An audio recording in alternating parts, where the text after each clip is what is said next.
Welcome student, SM online class में आपका स्वागत है। बात करेंगे इस वीडियो में हम ज्योग्राफी की। तो क्लास 12th आर्ट्स की बात होगी इस वीडियो में। आज इस वीडियो में हम ज्योग्राफी की बात करेंगे। ज्योग्राफी के अंतर्गत हमने 3 लेसन पूरे कर लिए थे। आज नए लेसन की शुरुआत करेंगे। आज जो हमारा अध्याय होगा पाठ 4, पाठ संख्या 4 की शुरुआत करेंगे। पाठ का नाम है विश्व जनसंख्या संरचना। विश्व जनसंख्या संरचना, world population structure. World population structure, जनसंख्या संरचना संसार की, कि संसार में किस प्रकार से जनसंख्या की बनावट है, उसकी संरचना है, वो हम पढ़ेंगे। तो ध्यान से सुनेंगे और देखेंगे कि कौन कौन सी विशेषताएं आपको ध्यान में रखनी है इसमें। पिछले वीडियो में हमने जनसंख्या के वितरण के बारे में पढ़ा कि कहाँ पर कौन कौन सी जनसंख्या है, जनसंख्या वृद्धि के प्रभाव, कारण और उसके अलावा समाधान की हमने बात की है। अगर हम जनसंख्या के संरचना की बात करें तो उसमें प्रमुख जो घटक हैं वो 4-5 प्रमुख घटक आते हैं। तो वो कौन कौन से घटक हैं जिसके माध्यम से हम जनसंख्या संरचना को आराम से समझ सकते हैं। एक तो है आयु संरचना। जनसंख्या की आयु संरचना के बारे में हम समझेंगे, किस प्रकार की जनसंख्या में उनकी आयु लेवल क्या है उसकी बात करेंगे। जनसंख्या के लिंगानुपात की बात करेंगे हम, लिंगानुपात की, ठीक है। इसके अलावा हम जनसंख्या संगठन की बात करेंगे, जनसंख्या संगठन की भी बात करेंगे इस वीडियो में, ठीक है। इसके अलावा जनसंख्या कितनी पढ़ी लिखी हुई है, साक्षरता की बात करेंगे हम।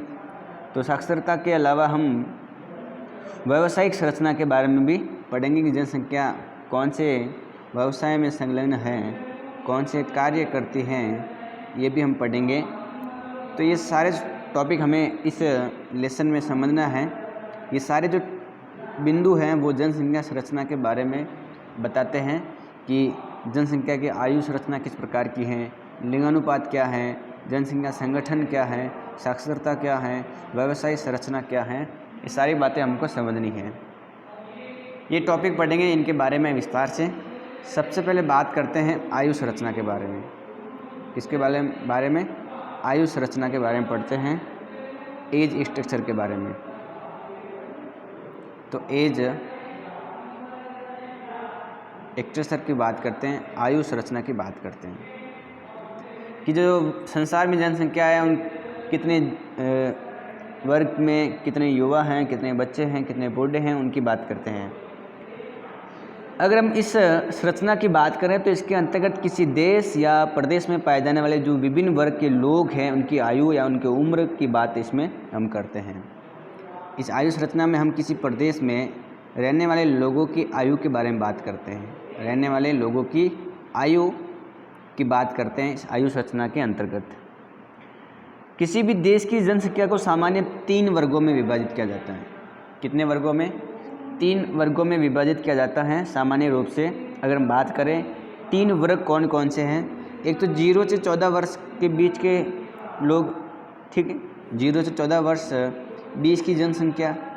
एक है 15 से 64 वर्ष के बीच की जनसंख्या, दूसरा ये हो गया। और तीसरा है 65 वर्ष 65 वर्ष से उम्र के लोग। तो किसी देश के अंदर जनसंख्या को हम सामान्य 3 वर्गों में विभाजित करते हैं। पहला वर्ग है 0 से 14 वर्ष, दूसरा वर्ग है 15 से 64 वर्ष और तीसरा है 65 वर्ष से अधिक, 65 वर्ष से अधिक। ये 3 वर्ग आपको ध्यान में रखने हैं कि जनसंख्या के अंदर जो आयु है उसको 3 वर्गों में विभाजित किया गया है। इस विभाजन को हम आयु संरचना कहते हैं कि अगर हम जनसंख्या को इस 3 अलग अलग आयु विभाग में विभाजित करें तो हम कह सकते हैं कि हम आयु संरचना के बारे में पढ़ रहे हैं। अगर मैं वृद्ध जनसंख्या की बात करूं तो जो 65 वर्ष से अधिक आयु वाले लोग हैं वो वृद्ध जनसंख्या है। अगर किसी स्थान पर 65 वर्ष के अधिक लोग हैं तो वृद्ध जनसंख्या है। ठीक है, तो ये बात आपको ध्यान में रखनी है कि वृद्ध जनसंख्या क्या होती है। 65 वर्ष से अधिक आयु वाले की जो जनसंख्या होती है वो वृद्ध जनसंख्या होती है। अगर किसी स्थान में, किसी देश में वहाँ के रहने वाले लोगों की अगर हम कार्यशीलता या कार्य शक्ति देखें कि भाई उस देश में कार्यशील जनसंख्या कितनी है, तो हमें आयु के बारे में अध्ययन करना जरूरी है कि भाई किसी स्थान पर लोग कितने कार्य करते हैं, वहाँ के लोग कितने कार्य में संलग्न हैं। तो वहाँ की जनसंख्या के बारे में अगर हम आयु देखें तो हम पता लगेगा कि ज़्यादा लोग युवा हैं तो आयु शक्ति ज़्यादा होगी, कार्य शक्ति ज़्यादा होगी। अगर वहाँ पर वृद्ध ज़्यादा हैं तो कार्य शक्ति कम होगी। ठीक है, अर्थात किसी प्रदेश की अगर हम कार्य शक्ति के बारे में, कार्यशील व्यक्तियों के बारे में जानना चाहते हैं तो हमें वहाँ पर आयु के बारे में अध्ययन करना जरूरी है। ठीक है, 2014 की अगर जनसंख्या संरचना के वैश्विक आंकड़ों की बात करें, 2014 की जनसंख्या वैश्विक आंकड़ों की बात करें तो विश्व में 6.8% जनसंख्या वृद्ध जनसंख्या है। विश्व में जितनी भी जनसंख्या है उसमें जो वृद्ध जनसंख्या है, जो 65 वर्ष से अधिक लोग हैं वो 6.8% लोग हैं। किस आंकड़ों के अनुसार? 2014 के आंकड़ों के अनुसार जो संसार में जो वृद्ध जनसंख्या है वो कितना परसेंट है? 6.8% है। ठीक है, तो वृद्ध जनसंख्या की बात कर ली, 6.8% क्या है? बूढ़े व्यक्ति हैं जिनकी उम्र 65 वर्ष से अधिक है। अगर इसमें बात करें कि सर्वाधिक जो वृद्ध व्यक्ति हैं वो कौन कौन से महाद्वीपों में हैं, तो हम बात कर सकते हैं कि सबसे अधिक जो वृद्ध जनसंख्या है वो यूरोप में है। कहाँ है? यूरोप में है। अगर यूरोप की बात करें तो यूरोप में 14.6% जो व्यक्ति हैं, जो जनसंख्या है वो वृद्ध जनसंख्या है। यूरोप महाद्वीप की जो जनसंख्या की बात करूँ तो वहाँ 14.6% वृद्ध जनसंख्या है। ठीक है, ये बात आपको ध्यान में रखनी है। ये तो यूरोप महाद्वीप की बात कर रही है। इसके अलावा दूसरा नंबर है उत्तरी अमेरिका। उत्तरी अमेरिका, अगर उत्तरी अमेरिका की बात करूं तो वहाँ 12.5% क्या है? वृद्ध जनसंख्या है। वृद्ध जनसंख्या के बारे में तो आपको पता लग गया होगा कि वृद्ध जनसंख्या क्या होती है। किसी स्थान में जो जनसंख्या है उसमें 65 वर्ष से अधिक आयु के लोग कितने हैं, वो वृद्ध जनसंख्या है। मतलब ये हुआ कि किसी स्थान में 1000 लोग रह रहे हैं और उसमें से अगर 200 लोग 65 वर्ष की आयु से अधिक हैं तो 200 लोग हैं वो वृद्ध जनसंख्या में शामिल हो गए। बात समझ में आ रही ना कि किसी स्थान पर अगर 1000 लोग हैं उसमें से 200 लोग 65 वर्ष की अधिक आयु के लोग हैं, तो उन 200 लोगों को मैं कौन सी जनसंख्या बोलूँगा? वृद्ध जनसंख्या बोलूँगा। ठीक है, तो मतलब 1000 में से 200 हैं तो 20% हो गया। इस हिसाब से अलग अलग परसेंट होते जाएंगे। उसी प्रकार यूरोप जो महाद्वीप है वहाँ पर 14.6% वृद्ध जनसंख्या है। उत्तरी अमेरिका में 12.5% क्या है? वृद्ध जनसंख्या है। अफ्रीका की बात करूँ मैं, किसकी? अफ्रीका महाद्वीप की, तो वहाँ पर 3.2% क्या है? वृद्ध जनसंख्या है। अगर हम एशिया महाद्वीप की बात करें, अपने महाद्वीप की बात करें, एशिया की महाद्वीप की बात करें, तो यहाँ जो वृद्ध जनसंख्या है वो है 5.8%। 5.8% क्या है? वृद्ध जनसंख्या है, वृद्ध लोग हैं। तो इस महत्वपूर्ण जो हमने बात कर ली है कि कौन कौन से महाद्वीपों में कितनी वृद्ध जनसंख्या है। अगर हम किसी देश के नाम के अनुसार देखें कि किस देश में सबसे अधिक वृद्ध जनसंख्या रहती है, किस देश में सबसे सर्वाधिक वृद्ध लोग रहते हैं, बूढ़े लोग रहते हैं, राष्ट्रीय स्तर की बात करें तो सर्वाधिक जो बूढ़े लोग हैं वो जापान में रहते हैं। कौन से देश में रहते हैं? जापान। जापान में जितनी जनसंख्या है उसके 18.27% क्या है? वृद्ध जनसंख्या है, वृद्ध व्यक्ति है, वृद्ध लोग हैं। ठीक है, तो अक्सर एक नंबर का एग्जाम में क्वेश्चन आता है कि वृद्ध जनसंख्या किस देश में सबसे अधिक है, वृद्ध लोग किस देश में सबसे अधिक रहते हैं। तो जापान के अंदर अधिकतर लोग क्या हैं? वृद्ध हैं। अधिकतर मतलब कितने परसेंट है? 18.27%। ठीक है।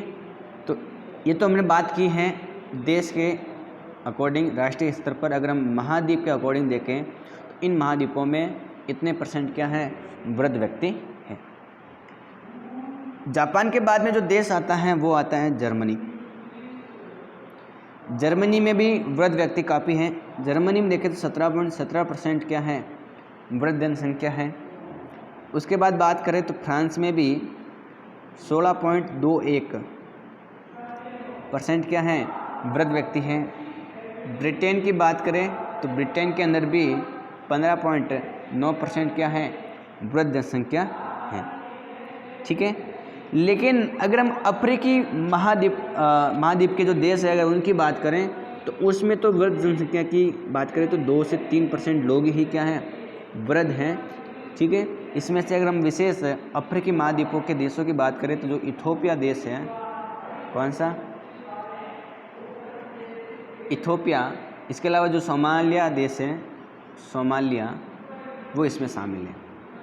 तो इथोपिया, सोमालिया जो देश हैं जहाँ पर 2 से 3% वृद्ध व्यक्ति हैं और इन देशों में कितनी वृद्ध जनसंख्या है वो आप अनुमान लगा सकते हो। तो मैंने आपसे कहा कि संसार के अंदर, संसार में लगभग 6.8% क्या हैं, वृद्ध व्यक्ति हैं। सर्वाधिक कहाँ है, यूरोप में। ठीक है। और उसके अलावा सबसे कम देखें तो अफ्रीका में है। अगर हम बात करें देश की स्तर की तो जापान, जर्मनी, फ्रांस, ये ऐसे देश हैं जहाँ पर वृद्ध लोग ज़्यादा हैं। तो ये वृद्ध जनसंख्या की बात कर ली हमने, बूढ़े लोगों की बात कर ली। अब बात करें युवा वर्ग की, युवा वर्ग जिसमें तुम भी शामिल हो सकते हो आने वाले समय में। तो अगर विश्व की कुल जनसंख्या की बात करें उसमें से 35.2% क्या है, युवा वर्ग में है। क्या है, युवा वर्ग में है। ये ध्यान रखना है आपको। बात समझ में आ रही ना कि 35.2 जो युवा वर्ग हैं, इतनी % जनसंख्या युवा वर्ग में शामिल है, ये ध्यान रखना है आपको। अब एक बात आप अनुमान लगा सकते हो, जहाँ ज़्यादा वृद्ध व्यक्ति हैं वहाँ युवा लोग कम होंगे, और जहाँ पर वृद्ध व्यक्ति कम हैं, अफ्रीका महाद्वीप में वृद्ध व्यक्ति क्या हैं, बूढ़े लोग कम हैं, तो वहाँ पर युवा लोग ज़्यादा होंगे कि नहीं होंगे, होंगे ना। तो सबसे अधिक जिस महाद्वीप में युवा लोग हैं वो है अफ्रीका महाद्वीप। कौन सा महाद्वीप, अफ्रीका महाद्वीप। अफ्रीका महाद्वीप के अंदर 44.71%, 71% क्या है,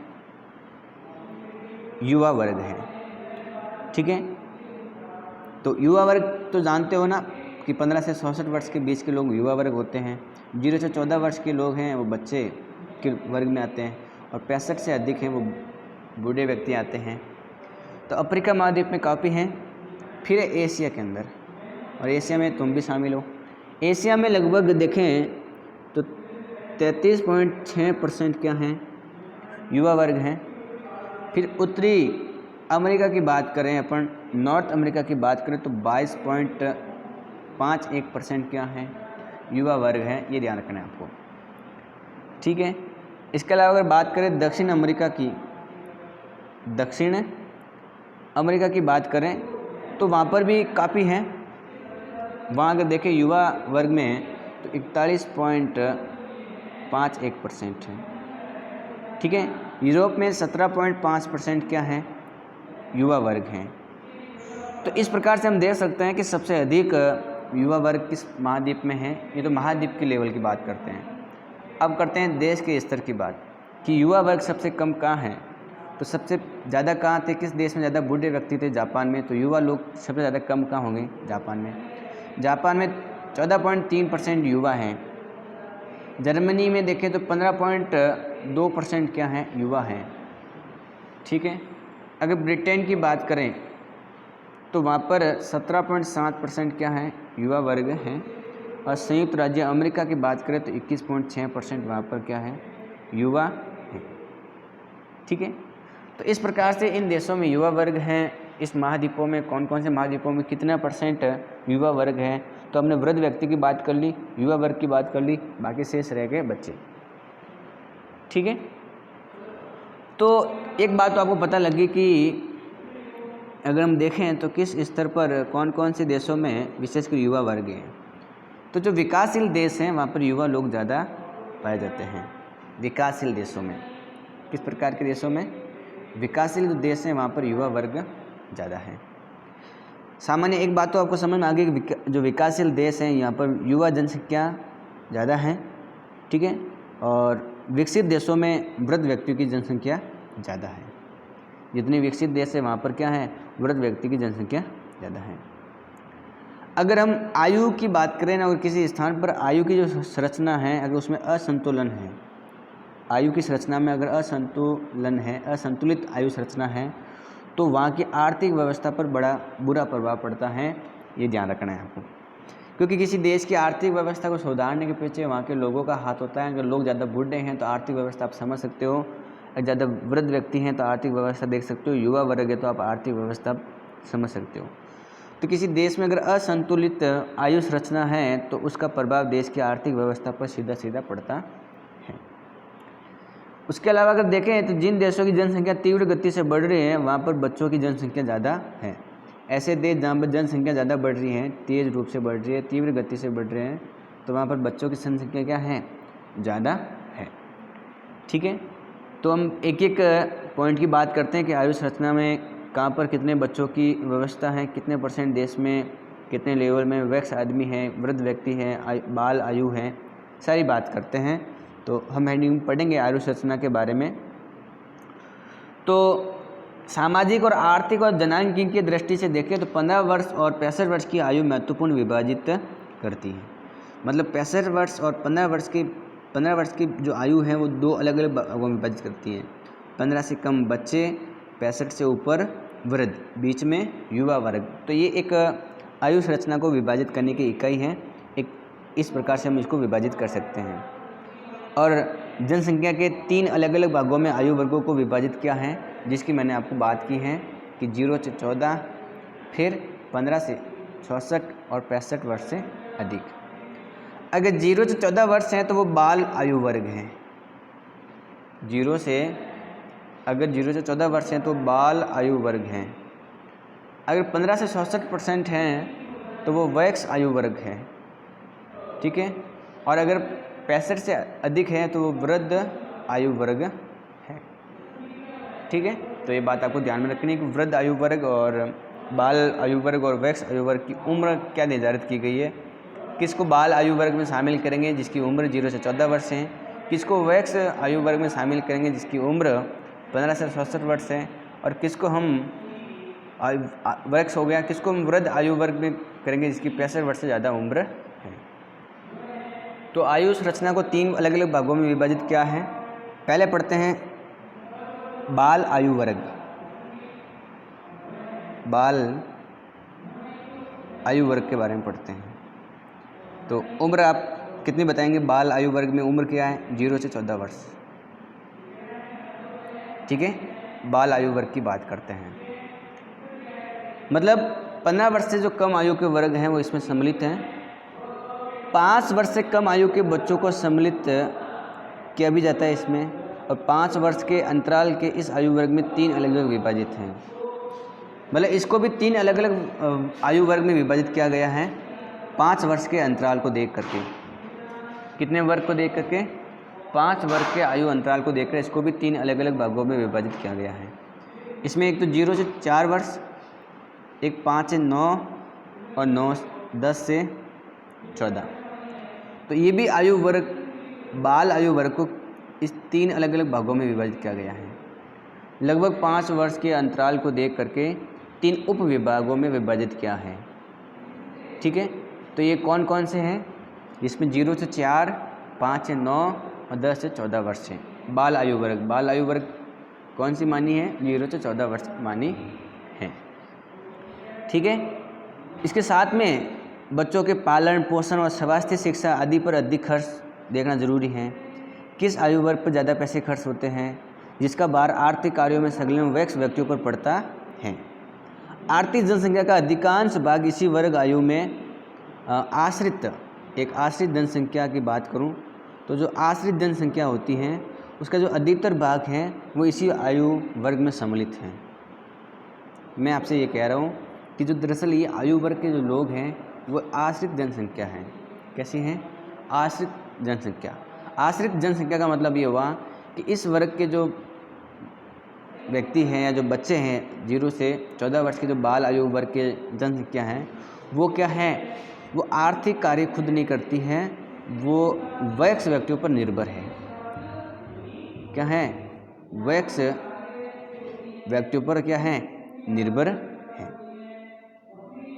मतलब ये वहाँ की, अगर मैं वयस्क व्यक्तियों की बात करूँ कि वयस्क व्यक्ति पर कौन निर्भर है, तो आश्रित जनसंख्या। और आश्रित जनसंख्या मतलब किसी पर आश्रित है। और बाल बच्चे क्या है? खुद थोड़ा कमा कर खाते हैं, वो अपने घरवालों पर आश्रित हैं। तो मैं अगर आर्थिक कार्यों की बात करूं तो इसका प्रभाव पड़ता है वयस्क व्यक्तियों पर, कि अगर बच्चे ज़्यादा होंगे तो वयस्क व्यक्तियों पर आर्थिक भार पड़ेगा। उनकी शिक्षा, उनके लालन पालन, उनके पोषण, उनके स्वास्थ्य से संबंधित अधिक खर्च होंगे। ठीक है। और एक बात ये भी ध्यान रखनी है कि आश्रित जनसंख्या का अधिकांश भाग इसी आयु वर्ग में सम्मिलित है। ठीक है। अगर बात करें तो विभिन्न देशों में बाल जनसंख्या का आकार अनुपात समान रूप से नहीं पाया जाता है। पूरे संसार में अगर हम देखें तो जो बच्चों की आयु संरचना है, जो बाल जनसंख्या है, उसका अनुपात समान रूप से नहीं है। ठीक है। तो ये भी बात आपको ध्यान में रखनी है। इसके अलावा अगर बात करें तो संपूर्ण विश्व की लगभग 26% जनसंख्या बाल आयु वर्ग में आती है। संसार की 26% जनसंख्या है वो बाल जनसंख्या है। कितनी कौन सी जनसंख्या है? 26% कौन सी जनसंख्या है? बाल जनसंख्या है। मतलब संसार में 26% जो बाल जनसंख्या है, मतलब जो बच्चे हैं जिनकी उम्र 0 से 14 वर्ष के बीच में है। ठीक है। अफ्रीकी देशों में बाल जनसंख्या का अनुपात सबसे अधिक है। अगर हम बाल जनसंख्या के अनुपात की बात करें तो जो अफ्रीकी देश है वो ज़्यादा है। अफ्रीकी जो देश है उसमें ज़्यादा क्यों है? उसकी वजह भी यही है कि वहाँ वृद्ध व्यक्ति कम है, युवा लोग ज़्यादा हैं और वहाँ बढ़ती हुई जनसंख्या है, तो जहाँ जनसंख्या वृद्धि ज़्यादा होती है, दरअसल ऐसा माना जाता है कि बाल जनसंख्या वहाँ पर ज़्यादा पाई जाती है। ठीक है। और जो यहाँ पर हैं अगर, तो समस्त जितनी बाल जनसंख्या है उसका 65% इस अफ्रीकी महाद्वीप में है। कितना? 45 बताना है, 65 नहीं। तो 45% हैं। 26% पूरे संसार में बाल जनसंख्या है, उसमें सबसे ज़्यादा अफ्रीकी महाद्वीप के देशों में है। अफ्रीकी महाद्वीप के देशों के अंदर 45% क्या है? बाल जनसंख्या है। ठीक है। तो एक बात ये ध्यान रखनी है।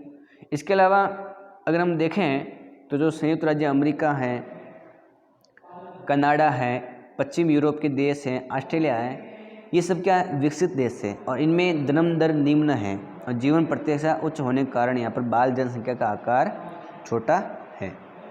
यहाँ पर जन्म दर क्या है? निम्न है। कौन कौन से देशों में? इसमें मैंने अमेरिका बताया, कनाडा बताया, इसके अलावा मैंने आपको यूरोपीय देश है जो पश्चिम ऑस्ट्रेलिया, यहाँ पर जन्म दर कम है और जीवन प्रत्याशा ज़्यादा है। जीवन प्रत्याशा ज़्यादा है। जीवन जीने की जो प्रत्याशा है, जीवन जीने की जो दर है यहाँ पर बढ़िया है, ज़्यादा लोग लंबी उम्र तक जीते हैं, इसलिए यहाँ पर जो बाल जनसंख्या है उसका आकार अनुपात कम है। उसका आकार और अनुपात क्या है? इन देशों में कम है। तो ज़्यादा कहाँ है बाल जनसंख्या? अफ्रीकी देशों में, जहाँ पर संसार की जितनी भी बाल जनसंख्या है उसका 45% है। संसार में कुल जनसंख्या का 26% बाल जनसंख्या है। और आपको ध्यान रखना है कि जो कनाडा है, अमेरिका है, इसके अलावा जो पश्चिमी यूरोप के देश हैं, ऑस्ट्रेलिया है, जहाँ पर सबसे अधिक जन्म दर, जीवन प्रत्याशा ज़्यादा है और जन्म दर क्या है? कम है, इसलिए वहाँ पर बाल जनसंख्या कम है। जीवन प्रत्याशा मतलब होता है जीवन जीने के बात आती है कि लंबी उम्र तक जीवन जीते हैं। इसके अलावा जो विकासशील देश हैं इनका आकार इसमें ज़्यादा है। विकासशील देशों में जो बाल जनसंख्या है उनका आकार ज़्यादा है। ठीक है। इसका मतलब ये हुआ कि विकसित देशों में बाल जनसंख्या का 16% है और विकासशील देशों में 29% बाल जनसंख्या का अनुपात है। तो ये बात आपको ध्यान में रखनी है बाल आयु वर्ग के अंतर्गत। तो आज के लिए इस वीडियो में इतना ही, बाकी बात करेंगे हम अगली वीडियो में। अगली वीडियो में वयस्क आयु वर्ग के बारे में पढ़ेंगे इसको आपको 2-3 बार इस वीडियो को देखना है, किताब से भी इस टॉपिक को पढ़ना है और घर पर रहिए, सुरक्षित रहिए और आराम से पढ़िए। तो आज के लिए इतना ही, बाकी बात करेंगे अगली वीडियो में। वीडियो को लाइक करें, चैनल को सब्सक्राइब करें और वीडियो को शेयर करें।